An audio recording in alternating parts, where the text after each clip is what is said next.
Welcome everyone to the May edition of the PISC monthly seminars. Firstly, I wanted to remind you all that we will be organizing the Quantum Technologies for Young Researchers workshop that will be held from 9 to 12 of July in Madrid. I encourage you everyone to join the workshop. This will be an enriching experience for all. And I wanted also to remind that the deadline for submitting your abstract, either for oral or poster contribution, is this Friday, 31st of May. So be careful with that. And yeah, so that being said, I think we can say hi to Miquel García de Andoin, which will be talking today about extensions of digital analog quantum computation. Yeah. So please, Miquel, what you want. Yeah, thank you, Jesus. So thank you for the presentation. In this talk, I will present you the digital analog quantum computational paradigm, and I will talk about some of the new work that we have been doing recently. So in this presentation, I will introduce you to the digital analog paradigm. Then I will go through how to build your own digital analog schedules, and I will do this with an easy example, so you can leave this presentation at least knowing how this works. And then I will present you briefly the new results. So first, how to extend this digital analog quantum computational paradigm to arbitrary two-body Hamiltonians. And then I will talk about the stability of digital analog for simulations. And I will end up with some conclusions and future directions that we are working on. So for starting with this, I will start by the place where everyone starts when talking about quantum computing. So typical Feynman example of using a quantum system to simulate another quantum system. And you can do this by a continuous evolution under a time-dependent Hamiltonian. Even more, if you can control this time-dependent Hamiltonian, you can even enlarge the amount of systems that you can simulate. So the evolution that you will be implementing would look like this, more or less. And why we do this? Mainly because of the robustness and the easiness of setting up these experiments, because we know a lot about quantum control theory, so we can get results without the effect of noise. However, in these systems, usually we have a drawback, and is that we can only do what the system is designed for. This means that if we build certain system in which we have a certain amount of control over it, we can run many things, but we cannot go to universal quantum computing. To do that, we usually go to the gate-based or digital quantum computing paradigm, in which we restrict the evolution of our system to a discrete application of unitary operators, which we call gates. And if we get a universal set of gates, we can do, in fact, any unitary evolution that we wish. It's the typical, you can do this universal quantum computing just with single qubit gates and some two-qubit gate as the CNOT. So this gives you a lot of flexibility. That flexibility that you can even implement some error correction protocols. So in principle, this allows you to have even fault-tolerant quantum computing. However, in the NISQ era, we are prone to errors, so we have to deal with this kind of problems. In particular, we have the problem of the noisy two-qubit gates with also some extra errors coming from decoherence and so on. But one of these source of errors related with the two-qubit gates might be also the cross-resonance interactions in the system. So if you apply your gates while you have some extra interaction in your system, this extra interaction will work always as some noise. So either you can suppress them by design, and for example, this is the case of IBM supercomputers, quantum computers, in which they design the system such that this cross resonance is suppressed and more or less in the 3 or 6 orders of magnitude, even below the 2-qubit gates. Or also they can be actively mitigated, for example, applying dynamical decoupling sequences, as it would be the case, for example, with, trapped ions, or even NV center based quantum computing. But what if, instead of treating this natural Hamiltonian as an error source, we treat it as a source of interactions and a resource for our computation? So for this, we can go to a relatively old paper in which they stated that universal quantum computation can be performed using any entangling interaction and any local unitary operation. So if you have a Hamiltonian that generates entanglement and control over the single qubit, a perfect control over single qubit, this set of operations is in principle universal. So this comes from here, comes the idea of digital analog quantum computing, in which we will combine the single qubit gates and analog blocks in order to build our circuits. So now the circuits that we will work with will look like this, like a sequence of single qubit gates and evolution under the natural Hamiltonian of our system. And one of the promise of digital analog is that you can take advantage of the flexibility of digital quantum computing in order to achieve universality.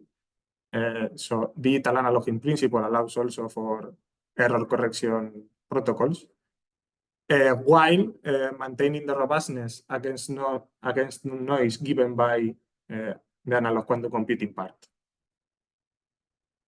So how do we actually build this kind of digital analog circuits? So for simplicity of this presentation, I will just focus on sets of Hamiltonians. So let's start by assuming that our system is just Ising spin chain, for example, in which we have set interactions between the qubits. And let's say that our objective is to simulate some also set Hamiltonian under certain time. So our objective is now to find the selection of single qubit gates and analog blocks in order to be able to do this. And one of the main tricks that we will use in digital analog to achieve this is the fact that you can sandwich these analog blocks with single qubit gates, in particular Pauli gates, in order to change the effective sign of the Hamiltonians. So particularly if you focus on a single coupling between qubits I and j, if you sandwich a block with X gates in front of and before and after the block, you will see that the effective sign of the Hamiltonian will be changed if we apply a X gate just to one of those 2 qubits. If we apply X gate to both, this won't change, but if we apply it only to one, will do. So with this trick, we can now design our circuits. So if our source Hamiltonian is proportional to the problem Hamiltonian we are working with, this is obviously trivial. But if this is not the case, then we will write a series of these digital analog blocks in such a way that in each of the analog blocks, we will have a different effective Hamiltonian. And as I have mentioned before, since we are working with set Hamiltonians, we can do this trick of using the Trotter formula in order to put all the information about the effective Hamiltonians into the exponent. And this way we can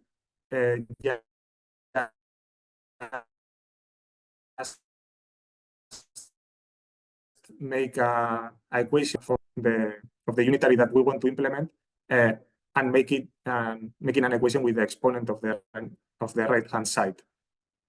This equation is equivalent to writing this as a system of equations in which we will have is a matrix M that manipulates these analog blocks, and in the right hand side we will have just the information about the couplings of the problem that we want to solve, of the resource that we are using to do that.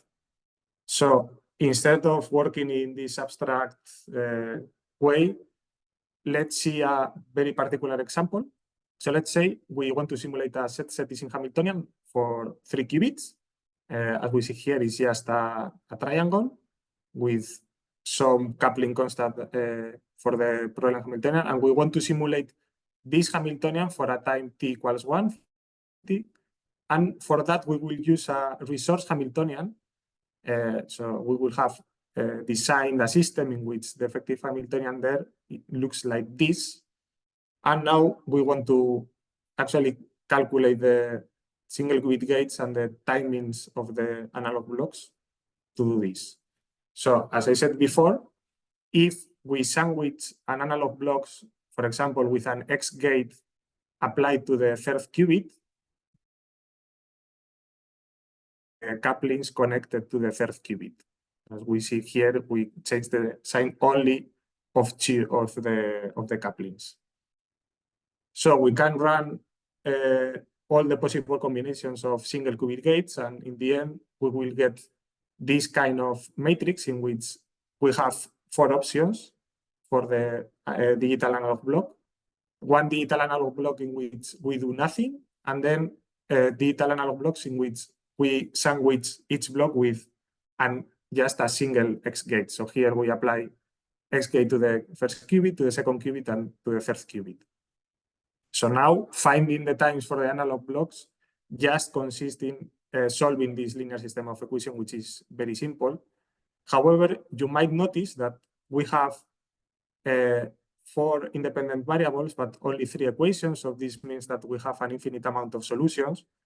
However, we can put extra restrictions to the problem, and this is that we might want to minimize the total circuit time, which is reasonable because the shorter the time, the better. And also we want the times to be positive, because if they are negative, we cannot actually implement the evolution under negative times without doing tricks. So the system that we want to solve, for the optimization problem that we want to solve, look like this. And this is actually very simple to solve in a computer. So we put it into Mathematica or MATLAB, and the solution is this one. So we see here, for example, that we don't need to apply actually the second digital analog block, but we have these times, and this would be the circuit that simulates the problem Hamiltonian with our resource Hamiltonian. And this can be generalized to any number of qubits and any kind of connectivity. However, in this system, what we have assumed is a perfect setup in which we have 2 options. So we might have instantaneous single qubit gates, which we know this is not the case, or we have assumed that we have the ability to turn on and off the interactions of the Hamiltonian. In particular, we wish to implement the single qubit gates while the Hamiltonian is off, and then turning on again during a certain amount of time. But this might not be a very realistic setup, because maybe turning on and off the interactions introduces a lot of noise, or there might be another problems. So a more realistic scenario might be just implementing the single qubit gates on top of the interaction Hamiltonian. However, going from the stepwise digital analog to the bank digital analog might have some issues, and the issue is the banking error, in which we have assumed that the digital and the analog blocks are separated, but if they are not, then we are introducing some error. However, this error can be made negligible if the single qubit gates are applied much faster than the shortest analog block. Usually, if you run some simulations, you can see that you will be more or less okay if the single qubit gates are 2 orders of magnitude faster than the shortest analog block. So this might be the case of most of the systems. But okay, I have explained you digital analog with set couplings, but what about the general interaction and generally two-body Hamiltonians? So in general, we wish to implement evolution under a general two-body Hamiltonian. However, just taking into account the previous work with set, we could do this by using expensive term-by-term decomposition. So as we have seen before, if digital analog is universal, we could in principle implement anything, but we would have to go step by step, and this is very costly. So this has been done in previous works. Also, what you can do is optimize your digital analog system for specific cases. And this also has been done looking at the particular Hamiltonians that we might have in a system. But this is very costly, and of course, we wish to have a systematic procedure to solve this problem. Because if you increase the size of the system or the complexity of your system, you might not be able to solve it by hand. So to answer this question, we did a work on this in which we assume that if we pay a totalization error, we can treat each of the possible interactions in the Pauli basis as separate terms, so we can address them individually. And by doing this, what we effectively achieve is a very similar setup in which just by applying Pauli gates to ours, we can turn the sign of the effective Hamiltonian. And with this, we can relatively go to arbitrary Hamiltonians. However, one might think about, okay, what if your system Hamiltonian doesn't align perfectly with your problem Hamiltonian? So let's say you have set Hamiltonian and you want to simulate an XY Hamiltonian. So for solving this problem, we have two options. One is better than the other. You can spray and pray, or more mathematically correct is just applying a uniform random single qubit gates to the whole circuit in the hope that by this rotation, you will have some component on every single axis of your 2-qubit Pauli basis. This obviously is not very efficient because you can get very bad results, and by randomly throwing dices is very hard to optimize anything. But you can try to find an optimal set of rotations. But if you know what are the optimal rotation gates to align your Hamiltonian with your problem Hamiltonian, then you would be solving the problem. So we came up with an idea, and this is to use a tensor network proxy to optimize this angle of rotations. And the results were okay in the sense that we achieved better fidelities with a less number of digital analog blocks compared to totalization, the typical totalization that you could do with the previous result. Now I will explain you something about the new work that we will present in a few weeks or months. And this is about the stability of digital analog. So previously, we worked on a project in which we study the the effect of noise on digital analog systems. And in this previous work, what we did is take some typical error sources like single qubit gate errors or timing errors of the gates, and typical quantum channels like bit flip decoherent and dephasing, which more or less accounts for most of the errors that we can think nowadays. And in this work, what we did is to benchmark digital analog, both stepwise and bang, against digital quantum computing with similar error parameters, and we found that bang digital analog could be very resilient to noise compared to the other approaches. However, taking this into account, we conclude that digital analog could be very well suited for NISQ devices.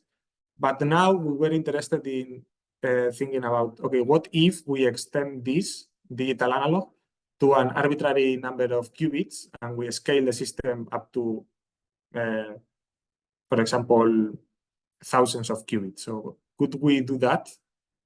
And for achieving this, what we thought about is studying the stability of a quantum simulation task with a definition that is more or less the following: is that a quantum simulation task is stable if the error we are committing when measuring a local observable only depends on the parameter of the error, but doesn't grow with the number of particles. So let's say you have a very big system in which you want to measure something after a quantum simulation, and this measurement only happens locally. So if the error committed only depends on the parameters and not on the number of the particles you have, then we can say this is stable. And in this nice paper, what they found is that an analog quantum simulation task on spin systems, so on qubit systems, is stable for local Hamiltonians. And this locality has a very specific definition, but the idea is that if you count the number of interactions between the subsystem that you are measuring and the rest of your system, this number of interactions must not grow with the number of particles. So we thought about implementing this also for digital analog, in particular, taking into account that some errors that we didn't take into account in the previous work. This is the calibration errors. So if you have a system and you characterize the interactions of them, this calibration might not be always the same, and you might have drifts on your Hamiltonians or on your frequencies you are tuning your qubits on, or something like this. So what we assume is that we have some error on the resource Hamiltonian we are using. And this little error, what makes is a drift also in the simulated Hamiltonian. So you would get deviated from the Hamiltonian that you would want to measure. So since we assume that the single qubit gates are more or less 100% correct, we only focus on these calibration errors. And we studied from a theoretical point of view, and for this we get an abstraction of what a system is, and we just thought about a system as a graph, as a connected graph. And we obtain a similar result to the previous one, in which we say that digital analog is stable if the Hamiltonian we are working with is sufficiently local. And we got another particular definition of what locality is, and locality for our case is the degree of the Hamiltonian must not grow with the system size. Also, for this value not to grow with the number of qubits, we need that the number of measured qubits not to be not to grow linearly with the size of the system, obviously. And also we need that the total circuit time and we need that the total circuit time not to grow with the system size. However, this particular thing here, we don't know yet if it will grow with the system size or not, but we have an intuition that no. However, can we do better? So here what we have assumed is that our system might have a certain graph associated to it, but our error Hamiltonian might have another graph which might be bigger than this one. And this would be the problem Hamiltonian that we would be simulating. But what if we can take these extra interactions into account, and while doing the calculations for the stability, we found that is relatively easy to get rid of them. And if we get rid of them with something that very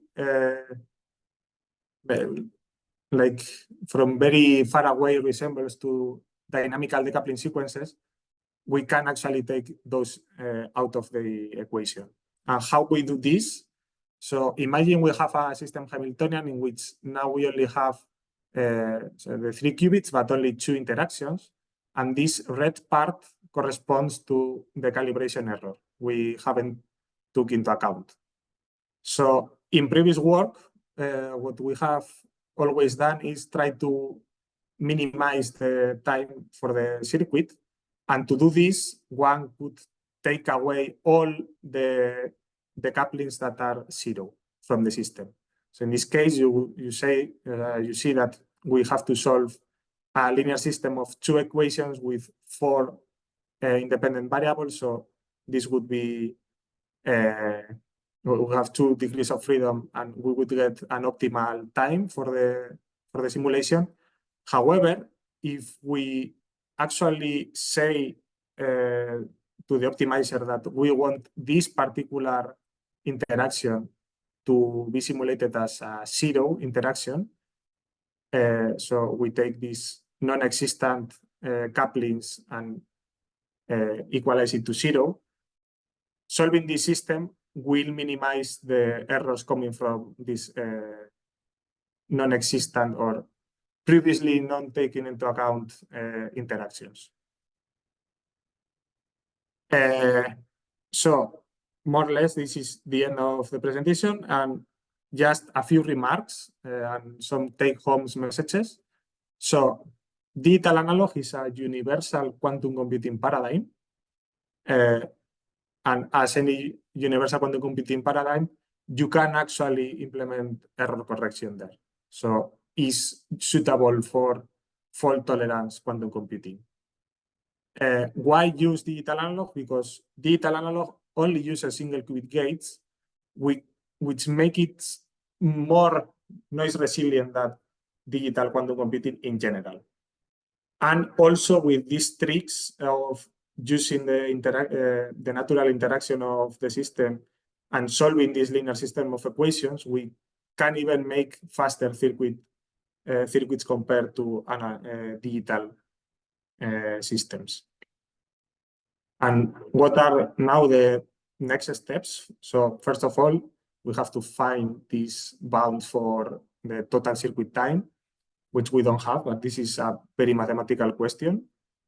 Also, we are looking into experimental implementations, and about this, we have been looking at implementing digital analog in, for example, liquid NMR systems, or even Rydberg atoms. And now we are looking specifically at implementing digital analog setups for superconducting circuits with tunable couplers, which might be a very important breakthrough in digital analog. And also, an obvious next step would be, okay, can we do digital analog for qubits? So this is something also we are working on. So here, I end the presentation. So here are the sponsors and affiliations I have. This is our group webpage, so Enquire Physics. If you want to come and see what we do in Bilbao, you can take a look. And thank you all. So just a final word. If you want to try Digital Analog yourself, you don't need to do simulations, but I have a simulator available in this GitHub. So if you want to do something, just try it. And if you have questions, then you can contact me on the email or on Twitter. So thank you very much. Thank you very much, Mikel, for the very interesting talk. So now we will start with the questions. If someone has any question, please don't hesitate to ask Mikel. Hello, Mikel. Hello. Well, this is a bit of a technical question, but when you're trying to simulate this kind of circuits, how do you compute the effect of a digital gate on top of the analog evolution? Because in this case, it's weird because physically I see it very clear, but when you do the numerics or the analytics, I do not see how you compute this composed operation. Yeah. So this is a good question and an obvious question because this, in principle, you can implement single qubit gates very easily, and you can implement very easily set Hamiltonians. But when you have one on top of each other, yeah, it's difficult. But if you take a look into here, this is what we actually implement in the simulator. So we take our system, the analog part, we just reduce a little bit the amount of time for the analog block, and then in the next step we put the single qubit gate in terms of Pauli operator. So for example, if you are applying an X gate to all the qubits, you will have a sum over all single qubit X operators plus the Hamiltonian you are implementing in your system. So this operation gets very expensive in the simulator because this is no longer a diagonal Hamiltonian. So we do it like in the most exact way possible. Okay, very clear. Thank you. Thank you, Jesus. So if anyone has any more questions. Yeah, I have a question from Guillermo here in the chat. So it says, thank you very much for the nice talk. Can you comment on the different physical platforms in which this could be implemented? What are the pros and cons? So, okay, this is a very good question because I already expected it. Have an extra slide here. So just to give you an example, this is a superconducting circuit built by Yang-Wei Span group, in which they build some variational quantum algorithm there, and they actually use digital analog schedules to implement it here. So this would be just a superconducting circuit. What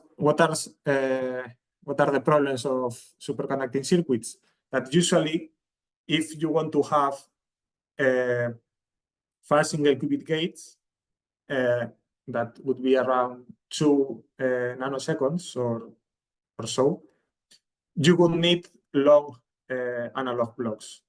However, for that, you would need to tune the actual coupling strength of the system. And tuning the coupling strength of the system to be very, very high is exactly opposed as the typical trend now in the industry. So, for example, here, maybe what you want is to have a very large capacitive coupling here to have a high coupling strength, but that would mean that if you wanted to use that superconducting circuit for digital quantum computing, that would be terrible. So these are the drawbacks of superconducting. Then trapped ions are relatively okay because you can move them around and you have the Mollmann-Sorensen gate as the interacting Hamiltonian there. And this would be interesting. However, we haven't tested yet what would be the numbers for that. Also, Rydberg atoms seems to be pretty cool for digital analog because we have seen recently how you can move Rydberg atoms around to design the different Hamiltonians there. However, the problem with Rydberg atoms would be again that you cannot actually make Rydberg atoms interact in all-to-all or with high connectivity. So this connectivity would be a problem in Rydberg atoms. And also in liquid NMR, the problems are that you only have very few spins to work with. So in liquid NMR, even though the couplings are okay, you would be limited by the number of qubits. And then, of course, you can almost think about any system which has an interaction Hamiltonian and single qubit gates. That you can implement digital analog.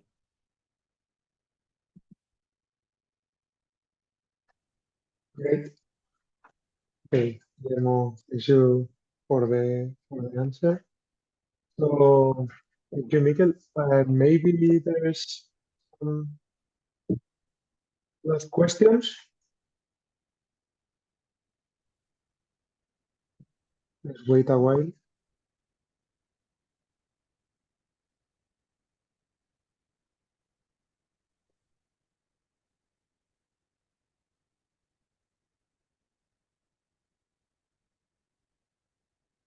Okay, so if there is no more questions, let's okay, thank you very much, Mikel, for your interesting talk again. And I think we can conclude this May edition of the DISC seminars. So thank you all. Yeah, thank you.